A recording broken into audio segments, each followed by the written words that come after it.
Hi hello. നമ്മുടെ കെട്ടിട നിർമ്മാണ പെർമിറ്റ് ഫീസ് കുറച്ച് കാര്യം നിങ്ങൾ എല്ലാവരും അറിഞ്ഞിട്ടുണ്ടാവും. 2024 ഓഗസ്റ്റ് 1 മുതലാണ് നമ്മുടെ കെട്ടിട നിർമ്മാണ പെർമിറ്റ് ഫീസ് ഗവൺമെന്റ് കുറച്ചത്. അതിനെപ്പറ്റി ഡീറ്റെയിൽ ആയിട്ട് ഞാൻ മറ്റൊരു വീഡിയോ ചെയ്തിട്ടുണ്ട്. അതിന്റെ ലിങ്ക് ഞാൻ ഡിസ്ക്രിപ്ഷനിൽ കൊടുക്കാം.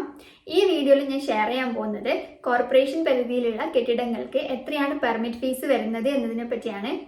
അതുമാത്രമല്ല, എങ്ങനെയാണ് നമ്മുടെ കെട്ടിടത്തിന്റെ വിസ്തീർണം അറിഞ്ഞു കഴിഞ്ഞാൽ എങ്ങനെ നമുക്ക് ഈ ഒരു പെർമിറ്റ് ഫീസ് കാൽക്കുലേറ്റ് ചെയ്യാം എന്നതിനെ പറ്റിയും ഡീറ്റെയിൽ ആയിട്ട് ഇതിൽ പറയുന്നുണ്ട്. അതുകൊണ്ട് വീഡിയോ സ്കിപ്പ് ചെയ്യാതെ മുഴുവനായും കാണാൻ ശ്രമിക്കുക. അതുമാത്രമല്ല, നിങ്ങൾ ഈ ചാനൽ സബ്സ്ക്രൈബ് ചെയ്യാതെയാണ് കണ്ടുകൊണ്ടിരിക്കുന്നതെങ്കിൽ ചാനൽ ഒന്ന് സബ്സ്ക്രൈബ് ചെയ്യുക.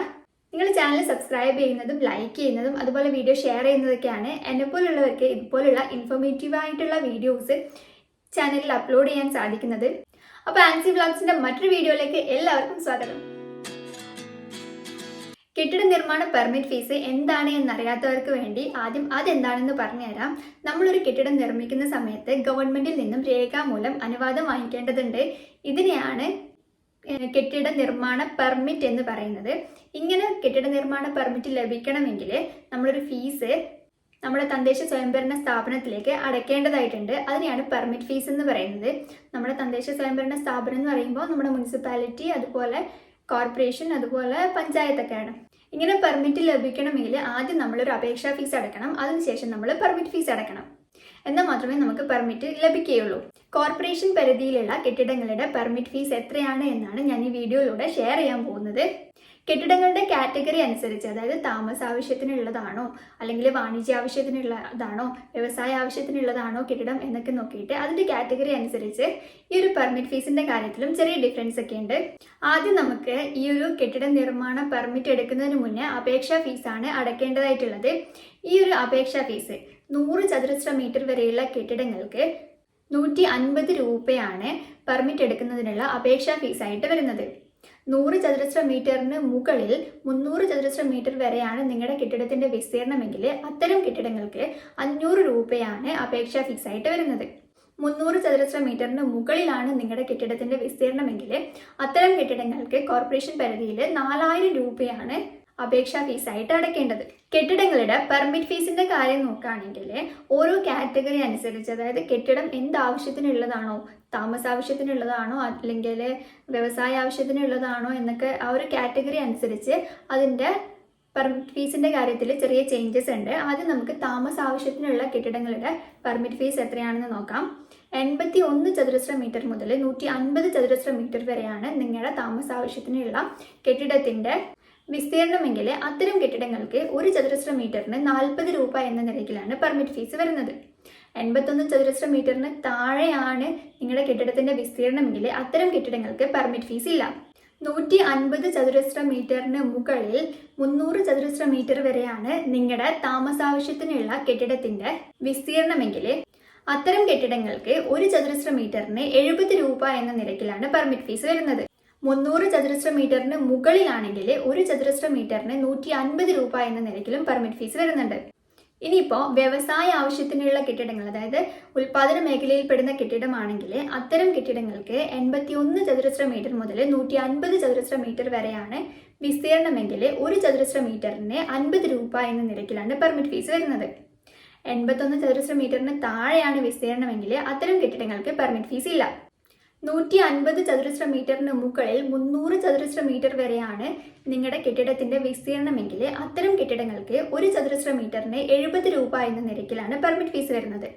300 ചതുരശ്ര മീറ്ററിന് മുകളിലാണെങ്കിൽ 1 ചതുരശ്ര മീറ്ററിന് 150 രൂപ എന്ന നിരക്കിലാണ് പെർമിറ്റ് ഫീസ് വരുന്നത്. ഇനിയിപ്പോൾ നിങ്ങളുടെ കെട്ടിടം വാണിജ്യ ആവശ്യത്തിനുള്ള കെട്ടിടമാണെങ്കിൽ അത്തരം കെട്ടിടങ്ങൾക്ക് 81 ചതുരശ്ര മീറ്റർ മുതൽ 150 ചതുരശ്ര മീറ്റർ വരെയാണ് വിസ്തീർണമെങ്കിൽ 1 ചതുരശ്ര മീറ്ററിന് 60 രൂപ എന്ന നിരക്കിലാണ് പെർമിറ്റ് ഫീസ് വരുന്നത്. 81 ചതുരശ്ര മീറ്ററിന് താഴെയാണെങ്കിൽ പെർമിറ്റ് ഫീസ് ഇല്ല.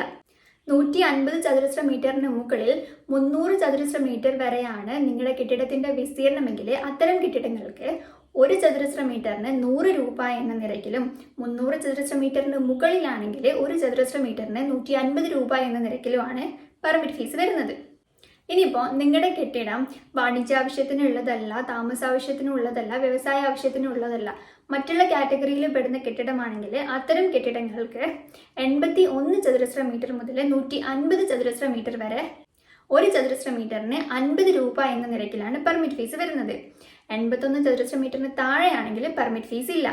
150 ചതുരശ്ര മീറ്ററിന് മുകളിൽ 300 ചതുരശ്ര മീറ്റർ വരെയാണ് വിസ്തീർണമെങ്കിൽ അത്തരം കെട്ടിടങ്ങൾക്ക് ഒരു ചതുരശ്ര മീറ്ററിന് 80 രൂപ എന്ന നിരക്കിൽ, 300 ചതുരശ്ര മീറ്ററിന് മുകളിലാണെങ്കിൽ ഒരു ചതുരശ്ര മീറ്ററിന് 120 രൂപ എന്ന നിരക്കിലാണ് പെർമിറ്റ് ഫീസ് വരുന്നത്. ഞാനിപ്പോൾ പറഞ്ഞു തന്നത് ഒരു ചതുരശ്ര മീറ്ററിന് കോർപ്പറേഷൻ പരിധിയിൽ എത്രയാണ് പെർമിറ്റ് ഫീസ് വരുന്നത് എന്നാണ്. നിങ്ങളിപ്പം ഒരു വീടെടുക്കുകയാണ്, കോർപ്പറേഷൻ പരിധിയിൽ ഒരു വീടെടുക്കുകയാണ്. ആ ഒരു വീടിന് 100 ചതുരശ്ര മീറ്റർ ആണ് ഏരിയ ഉള്ളെങ്കിൽ എങ്ങനെയാണ് കണ്ടുപിടിക്കുന്നത് നോക്കാം. അപ്പോൾ 100 × 40 രൂപയാണ് ഒരു 100 ചതുരശ്ര മീറ്റർ ഒക്കെ ഉള്ള കെട്ടിടത്തിൻ്റെ വീടിൻ്റെ പെർമിറ്റ് ഫീസ് വരിക ഒരു ചതുരശ്ര മീറ്ററിന്. അപ്പോൾ 100 × 40 ചെയ്ത് കഴിഞ്ഞാൽ 4000 രൂപ എന്ന് കിട്ടും. നമുക്ക് നമ്മുടെ വീടിൻ്റെ ഏരിയ ഒന്നും ചതുരശ്ര മീറ്ററിൽ അറിയാൻ ചാൻസ് ഇല്ല, സ്ക്വയർ ഫീറ്റിലായിരിക്കും അറിയാൻ ചാൻസ്. അതായത് നമ്മുടെ വീടിൻ്റെ ഏരിയ ഇത്ര സ്ക്വയർ ഫീറ്റ് ആണ് എന്നാണല്ലോ നമ്മൾ പറയാം.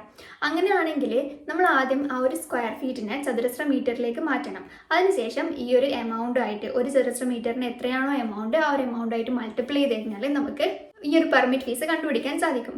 ഒരു എക്സാമ്പിൾ പറയുകയാണെങ്കിൽ 1000 ചതുരശ്ര മീറ്റർ ആണ് നിങ്ങൾ കോർപ്പറേഷൻ പരിധിയിലുള്ള നിങ്ങളുടെ വീടിൻ്റെ ഏരിയ എങ്കിൽ അതിനെ 10.7639 കൊണ്ട് ഹരിച്ചു കഴിഞ്ഞാൽ എത്രയാണ് ചതുരശ്ര മീറ്റർ എന്ന് കിട്ടും. അതായത് 92.9 എന്ന് കിട്ടും. ഇതിന് 40 രൂപ എന്ന് ആ ഒരു ചതുരശ്ര മീറ്ററിൻ്റെ ക്യാഷ് 40 രൂപ കൊണ്ട് മൾട്ടിപ്ലൈ ചെയ്ത് കഴിഞ്ഞാൽ 3716 രൂപ എന്ന് ലഭിക്കും. അപ്പോൾ ഇങ്ങനെയാണ് പെർമിറ്റ് ഫീസ് കാൽക്കുലേറ്റ് ചെയ്യുന്നത്.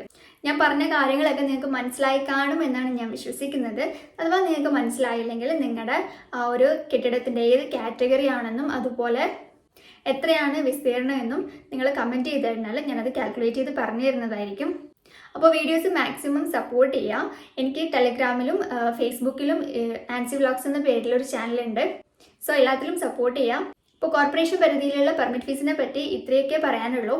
ഇതുപോലുള്ള ഇൻഫോർമേറ്റീവ് വീഡിയോസ് നിങ്ങൾക്ക് കാണണമെന്നുണ്ടെങ്കിൽ ചാനൽ ഒന്ന് സബ്സ്ക്രൈബ് ചെയ്യുക. അപ്പോൾ അത്രയേ ഉള്ളൂ. Bye bye.